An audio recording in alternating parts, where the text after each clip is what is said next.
Good evening, everyone. Welcome to Mind the Mental Monday. I'm sorry that I am getting started 3 minutes late. I don't like starting late, but as some of you might remember, a couple of weeks ago, I had a really hard time. I started, I don't know, almost a half an hour late because my laptop just kind of blew up on me.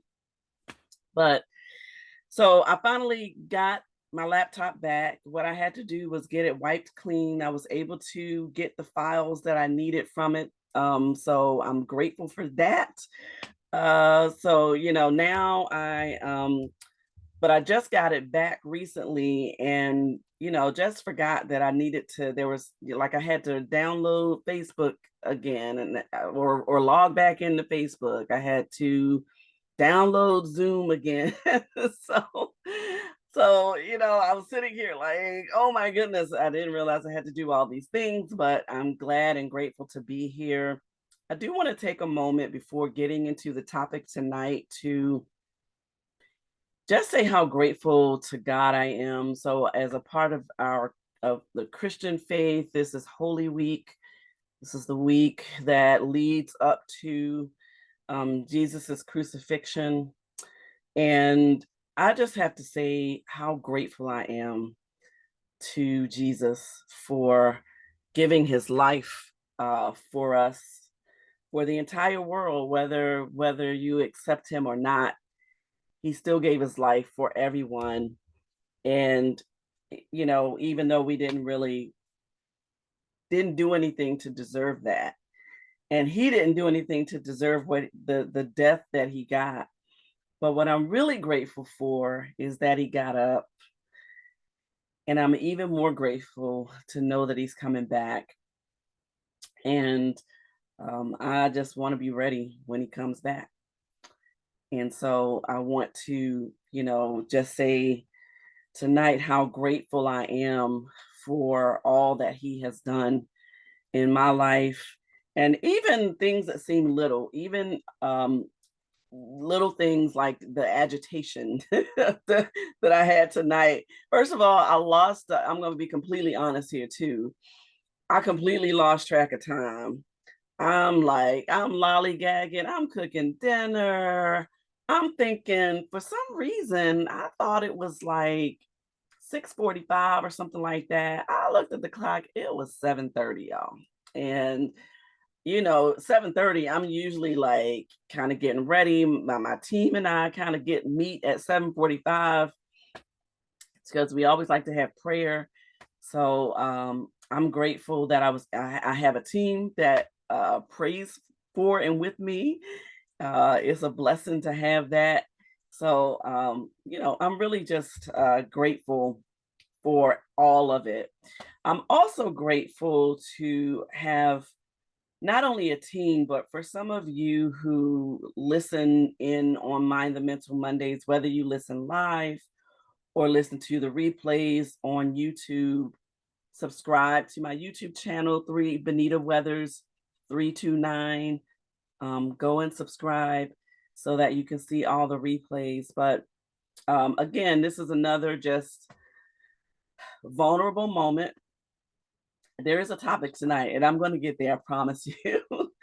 But I have to say that there are a lot of times where I really do get discouraged. I get discouraged about not only mind the mental, but there are other things that I'm working on where I find myself getting discouraged. When you see me looking up and down, I'm looking at again, I have Instagram on my phone and Facebook on my laptop, so I'm kind of going in between both. So forgive me if I look like I'm kind of not looking at you. I try to look at you as much as I can, but I'm trying to look at both. So just so you'll know why I'm looking up and down. So anyway, going back to what I was saying, there are times that I get discouraged, and it never fails. Every time I think about, possibly giving up, every single time I think about I have these thoughts in my mind that are saying things like, nobody's listening to you. Nobody is getting anything out of these Mind the Mental Mondays. Why are you even bothering to continue doing this? Why even bother? Nobody's listening. Nobody cares. Um, every single time I start to feel that way. Um, Not only does my team just encourage me and pour into me, and I'm so grateful for them. Minister Ebony, my little sister Joy, like, I'm so grateful for them. And my husband are, and others are always just pouring into me and reminding me of, that it is making a difference. Even if it only makes a difference for one person, it makes a difference for somebody. And maybe that somebody can go and share it with somebody else and it makes a difference for them. You know what I mean? So, um, and then the other thing that happens is that I always get some kind of feedback from somebody who has listened, some kind of comment, some kind of inbox message or something that says that people are listening and that they're getting something out of it. And so I'm being really vulnerable tonight in saying this because I think that so often in this world that we live in, we get too caught up in, like how many people are being impacted. Now, for some people, there are people who do things like this, like because they're trying to get followers. You know what I mean? Like they're trying to, they're intentionally like trying to become some kind of influencer, you know, um, so that they can make money off of this, which I'm not hating on that. I don't, if that's, if people that are able to do that, I think that's really great, you know. But that's not my reason for doing this. I don't really care all that much for social media, to be honest. If I weren't doing this, I probably, I wouldn't really necessarily be on social media to the extent that I am. Thank God again that I have a team who helps to keep my posts up and all that kind of stuff, because I'm the kind of person that is really hard for me to sit and think of a week's worth of posts.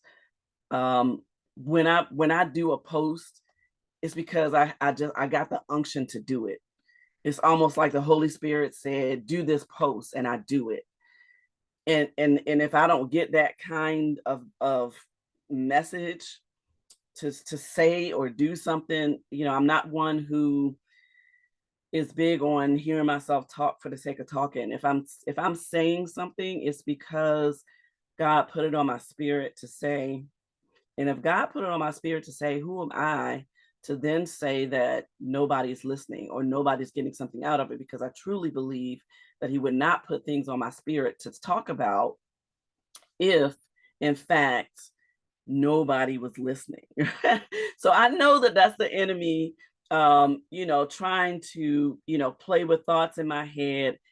And as a minister and as one that has been in ministry for over 20, oh gosh, let me see, my youngest will be 24, coming up on 23 years in ministry, in the preaching ministry, I should say. I feel like I've been in ministry since I was a very young child.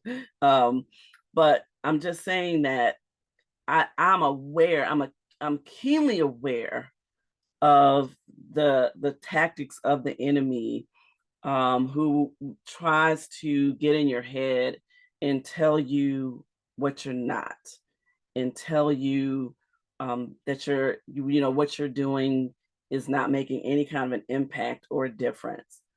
And so, as we are in this holy week, it's really gotten me thinking more about just being grateful for God even putting it on my spirit to do Mind the Mental Mondays, because I believe that it's important for us to be mindful of our mental health.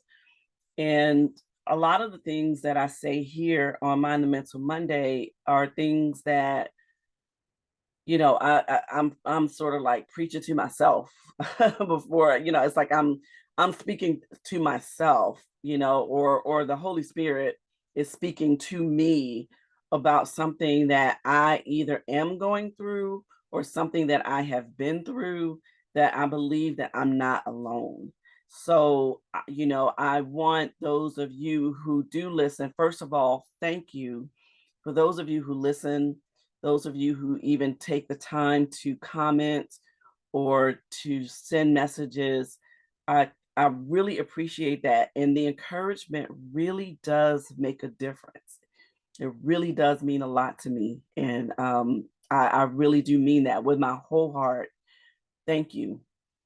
And those of you who share the videos, those of you who maybe you're not able to see it live, or maybe you're not available 8 o'clock Eastern Standard Time on Monday nights, but you take the time to go to the YouTube channel and review the videos. I do put time into it because I just think it's important, and I want this to be a safe space for people that, who might be just going through some things internally, who might be going through some things mentally. And I want you to understand that you're not alone, that we all, the reason that it's important for us to think about our thinking, think about our mental health, and be aware of the kinds of thoughts that we're having is so that we can take control of them, right? That we can do something about them. So, all right. So I just needed to say all of that I just said, and just to say that I'm grateful. I'm grateful to God. I'm grateful to God for giving me this voice. I'm grateful to God for giving me this platform. Grateful to God for each and every one of you who takes the time to listen to it, and especially for those that take the time to encourage me. So with that said, let's get moving on to the topic of the day. So last week, I talked about the art of saying no. And, I really think that, it's important for us to talk about this topic of saying no, because I think that saying no is something that is difficult for a lot of people to do for a lot of different reasons. I'm trying to get my shirt in here. Y'all see my shirt? It says God's women lead. It's what we do. Um, I like my shirt. I just wanted to show it off today. I think that, a lot of times there's a variety of reasons that there might be a lot of anxiety around telling someone no, especially someone that we love, especially someone whom we care about, whom we care what they think about us, whom we care what they say about us, how they feel toward us. Those people in particular, it can be really difficult to say no. Our spouses, our children, um, other relatives, our parents, people that we are close to, and have a significant relationship with. Sometimes it's really hard to say no, even when we know that we need to, in order to preserve our own mental sanctity, in order to preserve our own mental wherewithal. Sometimes we need to just be able to say no. So last week I talked about the art of saying no. I talked about the importance of understanding your relationship to the word no. What is it about the word? Because it's a two-letter word, but it packs a lot of meaning, right? Because again, as I've said before many, many times, it is a complete sentence in several languages. Just that two-letter word is a complete sentence in several languages. And yet it's a word that can come with all kinds of emotions around it, all kinds of feelings around it. Because, for example, if you are a person who were traumatized, say, by abuse, right? Say, for example, as a child, you were sexually abused and you didn't have a chance to say no. Like you couldn't say no, right? You were dominated by this person. And even if you said no, that wasn't going to stop what happened. And so your relationship to the word no has a lot to do with your past experiences with it, with being comfortable to say no or with not ever being given the opportunity to say no. And so as you have grown into an adult, you're not really sure how to do it. Like how there are people that are just like, I don't even know how to say no to this to especially to a particular person. I don't know how to say no.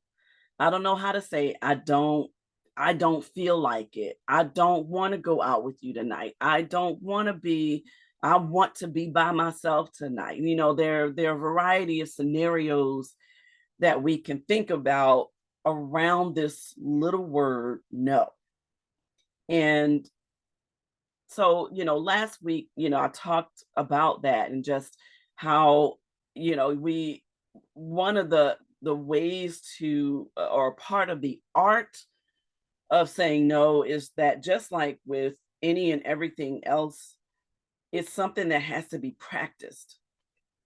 It's not something that necessarily comes easy. Now, for some people, it does come easy, but for a lot, I believe that most of the people for whom saying no comes easy are the people who have practiced it. And it has taken them years to gain the confidence, to gain the courage in themselves, to know that they are worthy of being able to say no. They are worthy of being able to set boundaries. They are worthy of being able to decide for themselves whether or not they want to engage in whatever the activity might be. So it's not something that, that back in the 80s during the Reagan administration, there was the whole just say no campaign. I talked about that last week too, how, it was just kind of like, they was just like, just say no to drugs.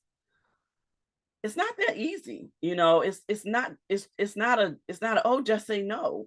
In certain circumstances, it can be very hard to say no. Why? Because sometimes when you do get up the nerve and the courage to say no, there are consequences to the no. So, what might some of those consequences be? A consequence might be that a person that you've been attached to for a long period of time suddenly starts to um, detach from you, starts to kind of move away from you because this one time, now you said yes for all, 80 million times. For years, you said yes. And this one time, the one time that you put yourself first and decided to say no, now they want to act new on you. And they want to start acting, a kind of a way and start treating you differently than the way that they used to treat you. And in those situations, you have to really think long and hard about that relationship. Because if a person can only be in a relationship with you as long as you're just saying yes all the time, as long as you're always agreeing with them, always doing what they want you to do, you know, then then you have to really think about and understand that that is not really a relationship. That is a one that's called a one-sided relationship, which is not a relationship because you can't just have a relationship one way. A relationship is not a one-way street. A relationship is a two-way street. It's a two-way street where two people meet somewhere in the middle, and sometimes one person decides to move to the other side of the street and move in the direction of the other person, and then vice versa, the other person moves back into a different direction with that person. It's a it's a it's an exchange, right? It is a mutually beneficial exchange. And so, but when you find that the only way a person is relating to you or wanting to be with you is on their terms, then that is the person that you need to start practicing saying no. As hard as it might be, as difficult as it might be, you have to conserve your mental health because what does that do? When you know that internally you're feeling like I don't want to do this or I don't want to say yes to this, but you go against your own gut, you go against your own way of thinking and being in order to accommodate somebody else who is not trying to accommodate you. What does that do to you? How does that make you feel? So if you need a reason to understand why this topic belongs in a mind the mental segment, it's because it is that little small word can really have a huge impact on our mental health. Because when there are consequences to saying no, when we say no and somebody that we've been in a relationship with a long time decides to walk away from us because of that, when we decide to say no, even on the job, when we decide that I'm not going to go against my moral character to align myself with somebody that's doing wrong just so I can increase in some kind of status. And so no, I'm not going to jump on the bandwagon with everybody else that's doing something that's wrong. I'm going to stay my own person. I'm going to have my own mind. I'm going to think for myself and I'm going to move in the direction that I know is beneficial to me. I'm going to move in the direction that I know that my character is driving me. I want to be a person of integrity. And so I'm not going to engage in certain things around the water cooler.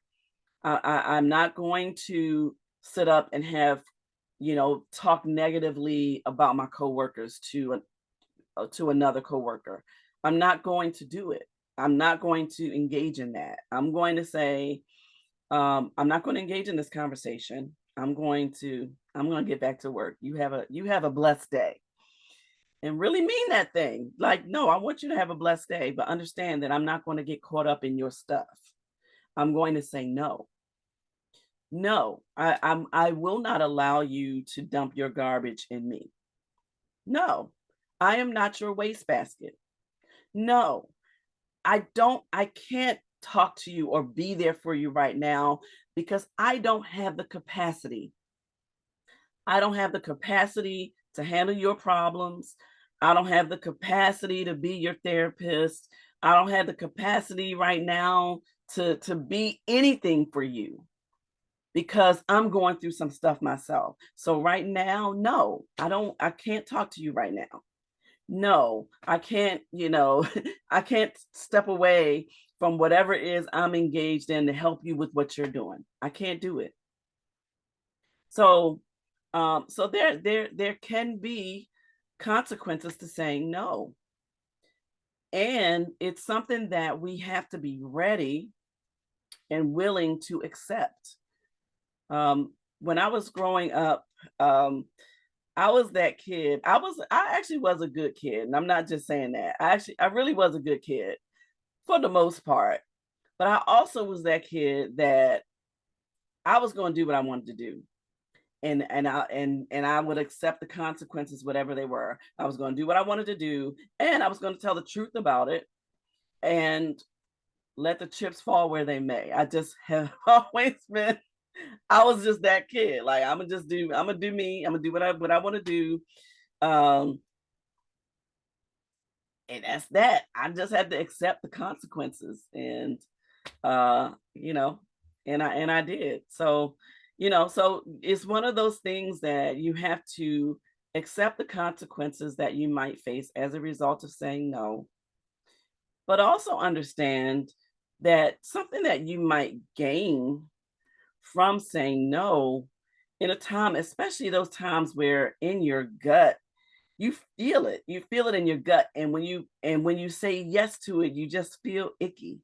You feel like you just did something dirty because you knew that that was something that you really should have said no to and you didn't. But the flip side of that is that when you do muster up that courage and you do say no, even though in the moment the consequences of it might make you feel uncomfortable, after a little bit you'll actually start to feel good about yourself.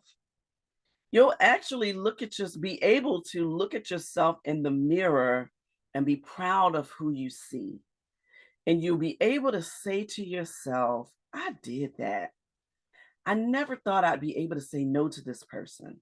I never thought that I would be able to do what I want to do and not worry about what that person wants to do and hurting their feelings. I was able to actually stand flat footed and say no. And it felt good. So if you start practicing it, it'll get good to you. No, just say it. Say it right now. Just say no.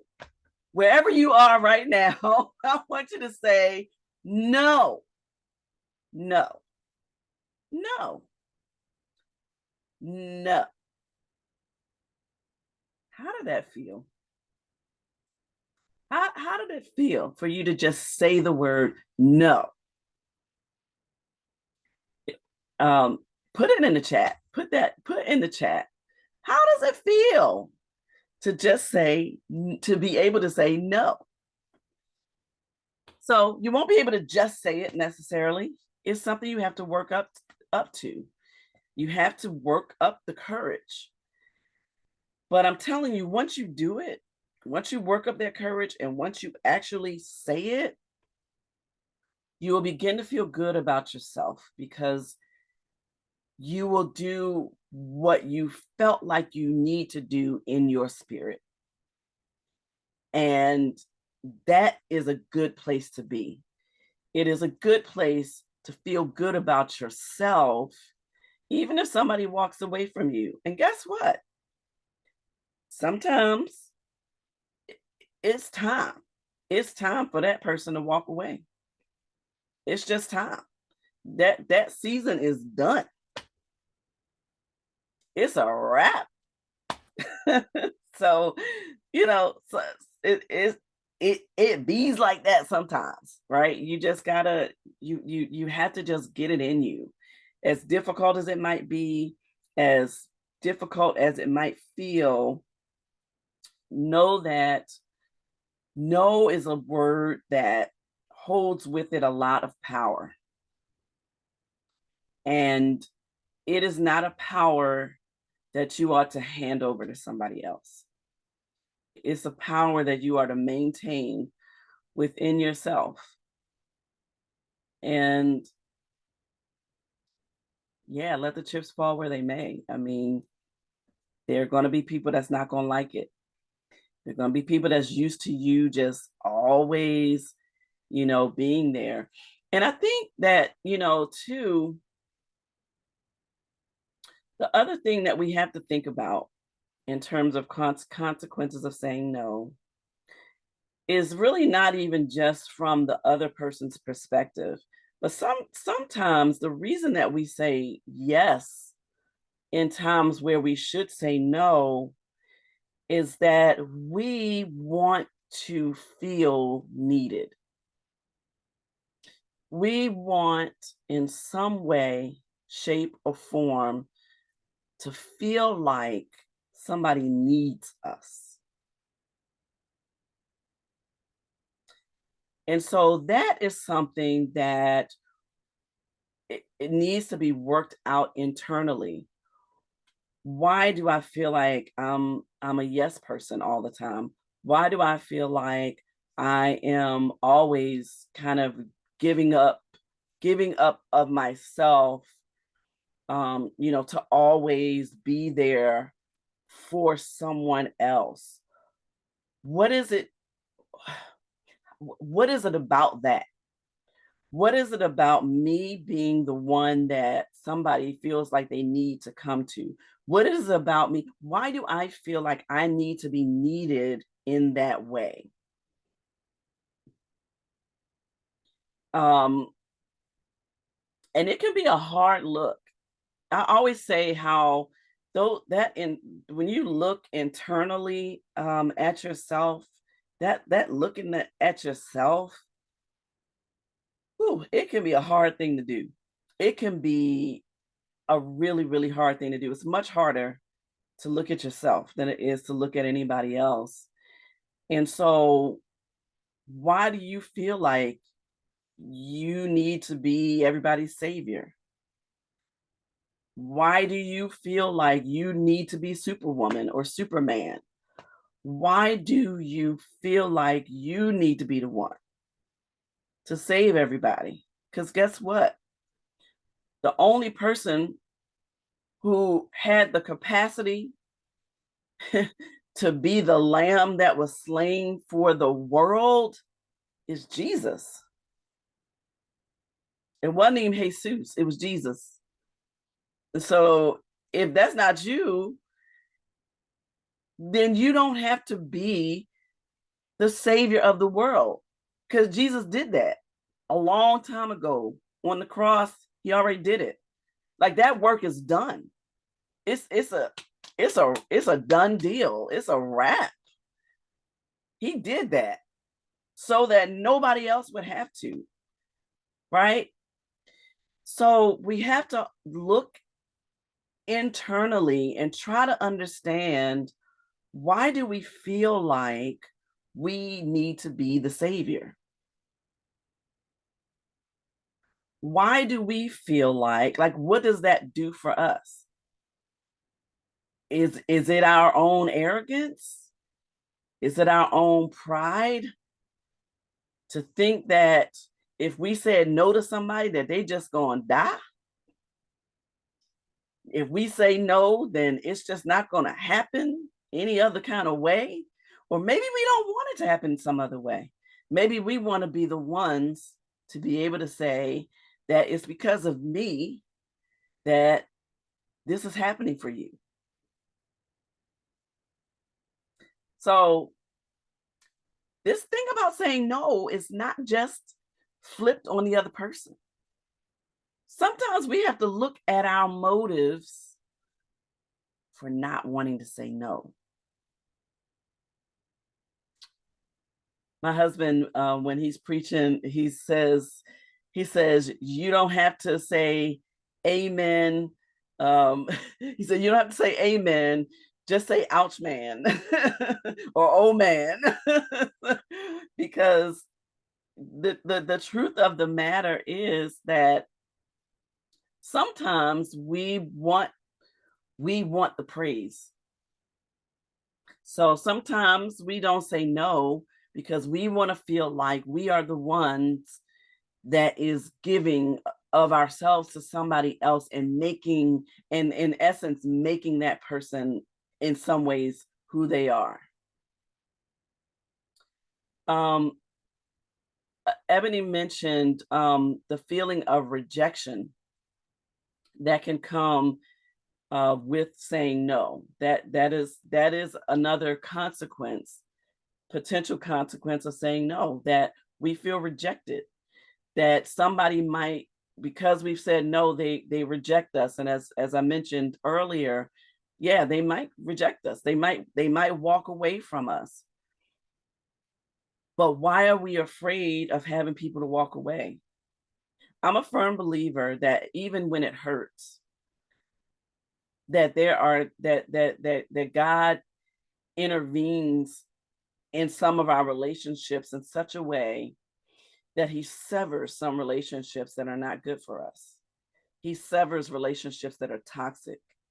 He severs relationships that cause us to feel badly about ourselves because we have made a decision that we are not going to be somebody's yes person. So rejection can be hard to deal with, but other doors of opportunity will open when we release that rejection. When we surrender that rejection, uh, other relationships will come about that will be mutually beneficial. We will release ourselves and open ourselves up to be able to receive new relationships, sometimes that might be packaged in ways that we don't expect or that we're not used to. And again, that takes inward work because another person's rejection of you is their issue. It's really not yours. It's really not ours. Like if you reject me for who I am, if you reject me for saying no, then that's your issue. Like that's your problem. Truthfully, that's not my that's not my issue. I don't have anything to do with it. I have nothing to do with your rejection of me. And again, that it can be hard. Nobody wants to feel rejected. Everybody wants to feel liked, you know, but when we are so hard pressed to be liked, that we do things that go against our own integrity, that we do things that go against our own morals, that we do things that go against the grain of who we really are just to try to make somebody else happy, just to try to make somebody else like us, just to make somebody else befriend us, then that is inner work that we have to do on ourselves. Because again, a person's rejection of you, a person's dislike of you, that's their issue. Unless you did something, unless you actually did something that harms that person, and you did that intentionally, and that is the reason that a relationship severs. But if the reason is that you decided to take care of yourself, and you decided that I need to say no this time, and they reject you because of that, you can't do anything about that. We can't do anything about that. We can only we can't we can't change other people. We can't change how other people respond to our to certain situations. We cannot even change how people treat us. We can change how we respond to how they treat us, that lets them know that no, I'm not accepting it anymore. And so you need to go your way and I'm going to go mine, because I'm not accepting your negative treatment of me anymore. I'm done. And I'm saying that like that's, like it's a simple thing. I know that it's not, but we have to do the work. That's where the work comes in. We got to this thing called life requires work. Relationships of all kinds across the board, whether they're marital or relational, dating wise, work wise, in the church, in organizations you might be a part of, relationships take work. But the work in every relationship, every time, starts right here, starts with self. We don't have anything to do, we can't do anything about how other people behave and all that kind of stuff. We can talk to them, we can offer advice, but ultimately it's their decision how they decide to receive it or not. And so, we can only change us. We can only do the work on us. Everybody has to do the self work. And I think that too often we're so focused on trying to help somebody else do the work that they need to do, that we don't take the time to do the work for and within ourselves first.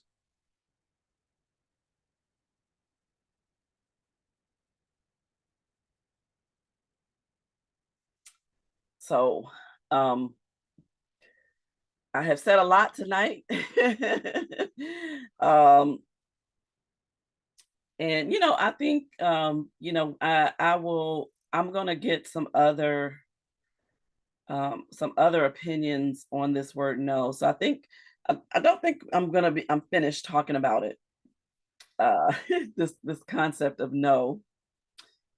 But I do want to invite others to just have a conversation about it and get some other input and some other thoughts about it because clearly, I mean, I am not the only the only judge of it, but it's something that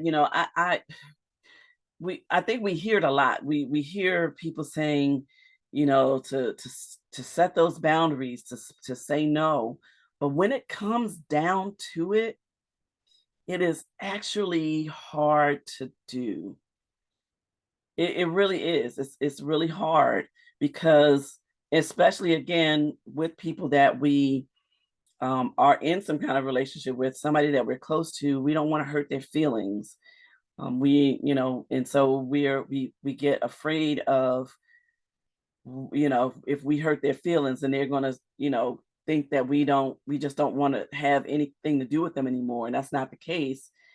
It's like, listen, it's just this particular thing that you do that really gets on my nerves, and I'm gonna need you to, you know what I'm saying? Like it's hard. It's just hard to have those conversations with people that we love because it's hard to, we're afraid of what might result from them. And it's one of those things that we really need to do more of, though, is to have conversations, those hard conversations, and accept the consequences, whatever they might be, because there's a bigger consequence, I think, in saying yes when you really needed to say no. There's the consequence of saying yes when you needed to say no is your own mental health, because it's what you think about yourself after doing that, after kind of selling your own self short. When you sell your own self short and don't say no when you really should, that it just makes you feel bad about yourself. It makes you feel like you're weak, or it might make you feel like you just don't it just make you just feel weak, like you're a weak person. And you're not a weak person. You're a person who cares. Who cares about what other people think, but ultimately what you think about you is what matters. What God thinks about you first, And what you think about you is what matters, really. What other people think about you, again, that's none of your business, as Tabitha Brown would say. It's none of your business what they think or how they think about you. It's not. That's because you can't get into their thoughts and change their mind. If they can't accept you for you, they can't accept you for who you are, then that's their issue, not yours. All right. But I do want to, I love to have I have to think about who that conversation will be with, and I'm thinking, I'm thinking. But yeah, I think we should have a whole conversation about this little word that packs such a big meaning. All right, so I will not be doing Mind the Mental Monday for the next 2 Mondays. So April 1st and April 8th. I will not be doing Mind the Mental Monday. But if you've missed any of them, go to my YouTube channel and look at the ones that you maybe have missed, interact with them, leave comments, and I'm looking forward to being back in 3 weeks. I will be back in 3 weeks, and I think we're going to continue this conversation about no, but I think I'm gonna bring a couple more voices in. All right. If you are interested in needing some life coaching, I am available. You can feel free to schedule an appointment with me. I can do a half-hour discovery call for free and sort of find out what your needs are. And I'm happy to kind of get in the passenger seat of that vehicle with you as you're traversing this thing called life, and just go along for the ride. All right. So I think that's all of our announcements for tonight. And I have something real exciting to share with you when I come back. I'm not going to share it right now, but when I come back, besides the topic about no, I'm gonna just have some stuff to share. That's all. That's all I'm gonna say. I'm just gonna say it that way. All right. So don't forget to share. If this benefited you, share it. Don't keep it to yourself. Please share it with your network. Please comment. Let me know how you feel about these Mind the Mental Mondays. And yeah, I'd love to hear from you. You can message me if you want. But I really would love to hear from you. All right. All right. Well, God bless for those of you in the Christian faith. Have a wonderful rest of this Holy Week as our eyes are gazed toward Resurrection Sunday.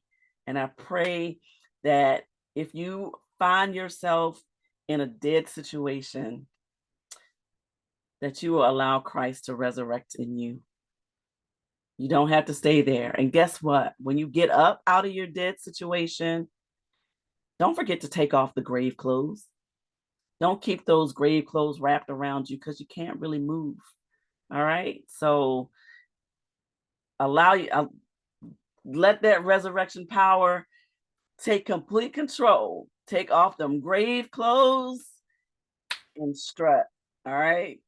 All right. God bless everybody. I hope you have a wonderful couple of weeks, and I'll see you back in 3 weeks. Good night.